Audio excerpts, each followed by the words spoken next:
Hollywood finally had enough with the woke era? Are the comedians coming back to town and taking the crown away from the blue-haired weirdos? Well, it just might be happening. Some of your favorite SNL alums looking glum and saying they've had it with woke overlords ruling over their industry. Bill Maher, target on him. We'll show it to you with the clips, the receipts, right now.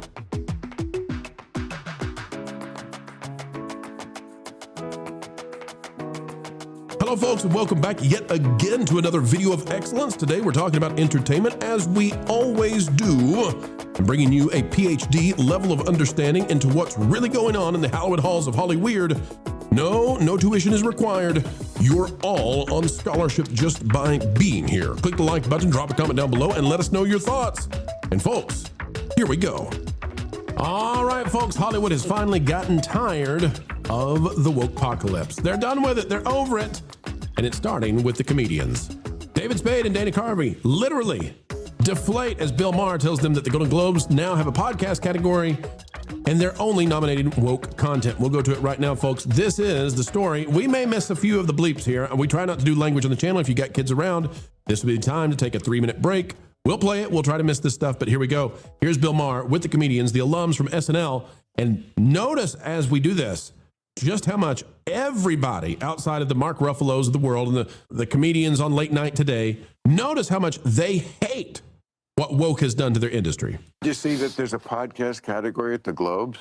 Oh, really? No, you know what someone said? I thought They were kidding. Oh, I would think you... did we get nominated? No. We're defending wouldn't champions, you have known it by now? We won the We got- comedy yeah, They we got only podcast. some nominated nominations. like the super woke stuff.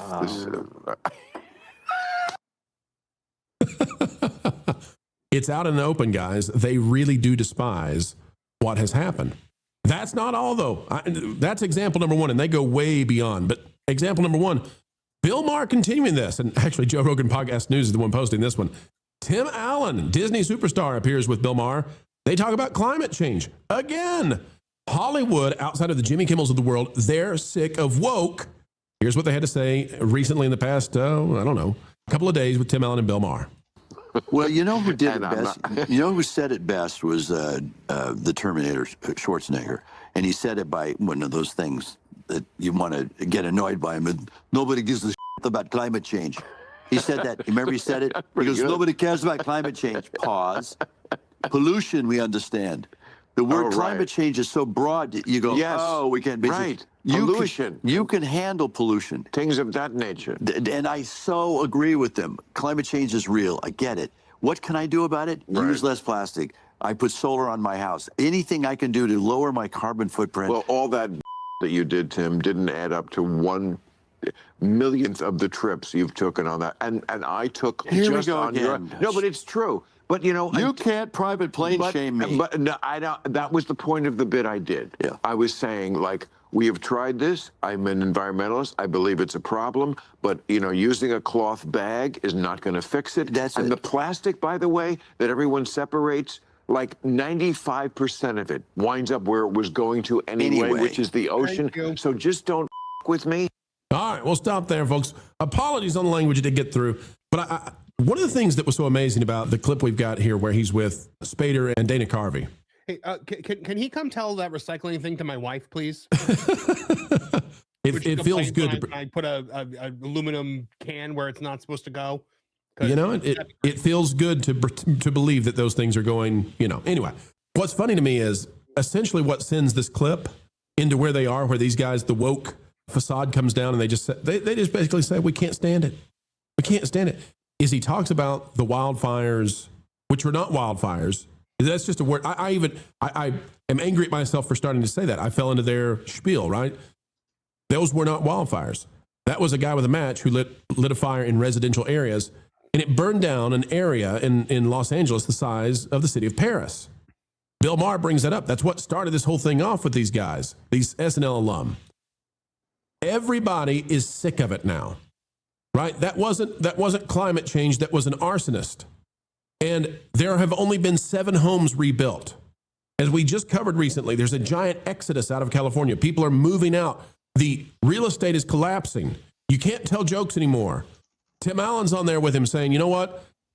I got to fly on the plane. I have to go to these places. I can't Greta Thunberg my way on a little raft like Lois and Clark around North America to get to the next comedy gig. Guys, I think that Hollywood now, that the industry is in total free fall. The people with sanity are ready to say it. They're out of the closet. We're not woke, and we're not joking about it anymore. Pamela, am I optimistic, or do you believe that we're starting to see the movie stars say, no way, I am not like these people anymore. They've destroyed everything I love. I think that there has always been these voices in Hollywood, but, for the last, 4 or 8 years or so, they've been afraid to actually speak out because we were in the era of cancel culture. We were in the era of the conservative witch hunt. But I think now you're starting to see a lot of them be like, now if I speak out, all of a sudden I'm based, and all of a sudden I get a fan base.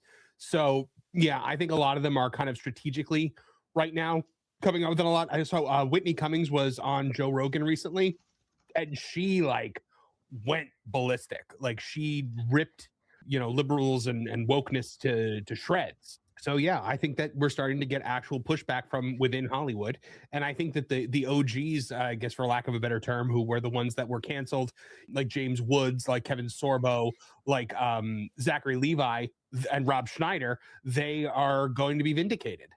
Mm-hmm. And let's not forget, what have we just seen out of Star Trek, Ron? I mean, this woke movement is destroying the industry, and they may have passed the point of no return.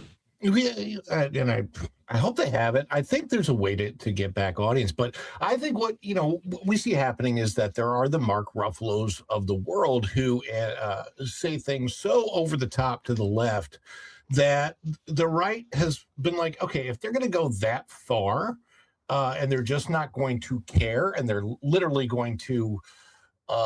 There's certain things that they've said about a person who happens to be at the top office right now that are so over the top horrible that people realize, hey, you know what? Free speech is free speech, and we're going to go the other direction with it because we're not going to get severely punished anymore. And maybe there are even some of them that don't care about the almighty dollar so much as maybe they used to. And when they realize, I think like Zachary Levi's talked about it, how Hollywood is going broke anyway. The whole industry is corrupt and crumbling.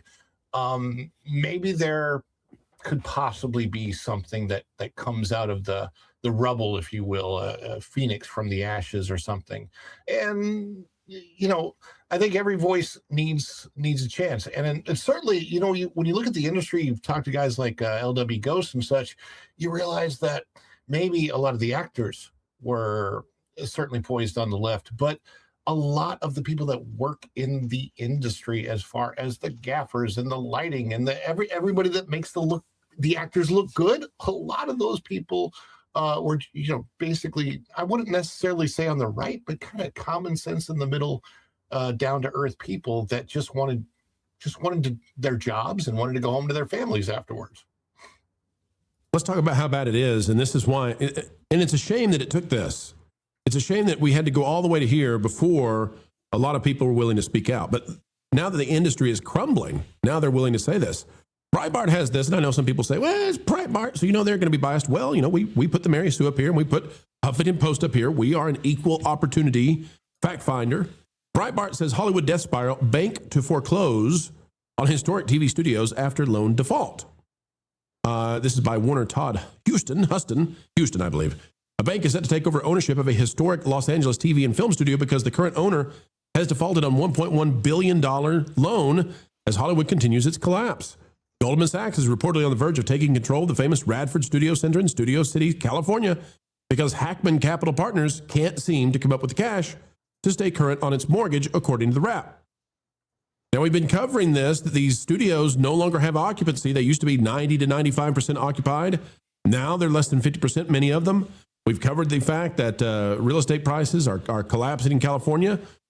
We are at the point now where it's time for, those who have sanity, want to survive, to say, you know what? I wasn't on board with this. I wish they had said it sooner.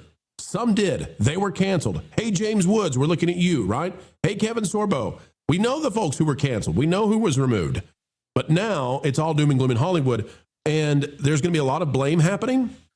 But you got to say, If an area the size of the city of Paris burns to the ground and 7 homes have been rebuilt, and the guy who oversaw it is still running for president out of California, you got a problem. You got a huge problem. And that's where we are now. That's where we are. Hollywood stars finally saying woke is killing us. It's the woke apocalypse. Rachel Zegler, this is one thing you can say. Now, I'm not telling you that woke is dead. I'm not telling you that it's gone forever. It never is. These horrible ideas and ideologies, they always come back. But who's pining for Rachel Zegler right now in Hollywood? Nobody. But I'll tell you one thing.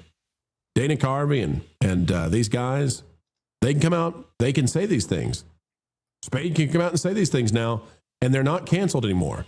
And the reason they're not canceled anymore is because everybody knows. Everybody knows. Jimmy Kimmel may hate him. Stephen Colbert may hate him. Mark Ruffalo may hate him. Too bad. These guys can still make money, and those others can't. Panel, final thoughts on this one. What would we call this?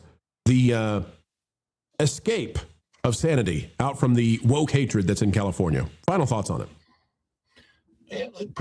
I'm assuming Patricia Heaton still gets work. She's very outspoken on this stuff. She doesn't get a lot of work, though. But I mean, she's so intelligent in her thoughts and what she puts out there, and there's not a lot of women that are like that. But even when you look at somebody who was being attacked for being so woke a few years ago, like a Brie Larson. Brie Larson has kind of taken a back seat as far as the things that was being outspoken about. She's been a little bit quieter.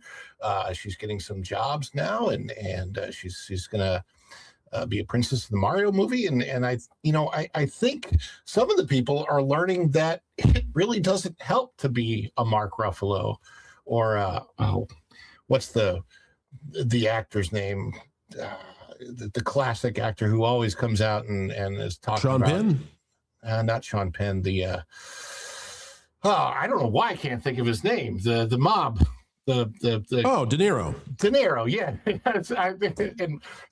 De Niro. Like he's constantly. I can't watch him anymore. And the thing of it is, even when a Mark Ruffalo film comes out, it's hard to watch him in anything anymore because the statements are so strong that they make that you cannot then look at a character they're playing without thinking about, oh gosh, they did this horrible, awful thing or made this horrible, awful statement. And, that is a very, very difficult thing to get away with when you are an actor. You should act, you should, that's, I know that they want to have political clout, regardless of what side they're on. I think they want to have political clout.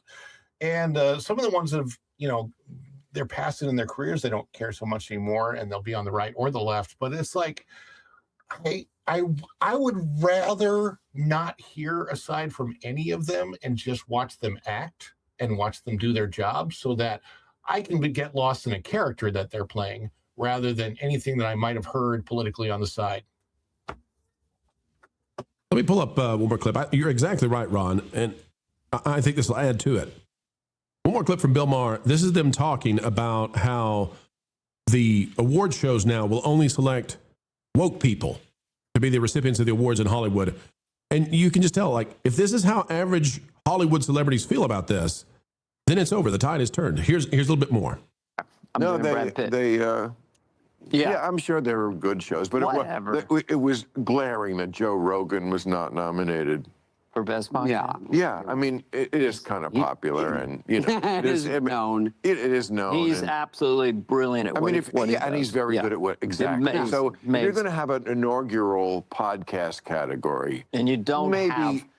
It just speaks to living in the blue sky bubble. Yeah. But get out of your bubble, I want to be one of you. I am one of you, but you're just so hard to defend. What's amazing about this, guys, what's amazing is that he's saying this. You'd have never seen this a few years ago, ever. Can you imagine in 2024 if this had been said? These guys couldn't have been there and be like, oh, yeah, oh, it's so terrible. We love Joe Rogan. He's great. This is the change. This is the switch. They've had enough of it. They've watched their industry be destroyed by it. Marv, I'll give you a final word. one of my favorite things that Mars said in this was, he said that he talks to his woke friends and he says, we both voted for the same person, but you're the reason she lost. That's a great line. He said that in that same interview.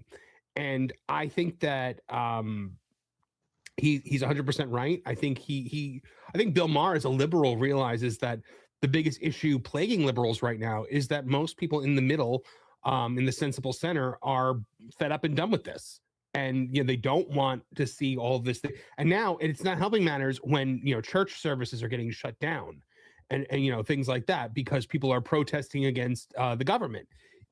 It's gone too far, and they have to reel it back, or they're going to just be completely irrelevant. And celebrities are starting to see that, and that's why you're seeing the more based among them poke their heads out and step out into the sunshine loudly and proudly. Maybe the comedians will actually be allowed to be funny again.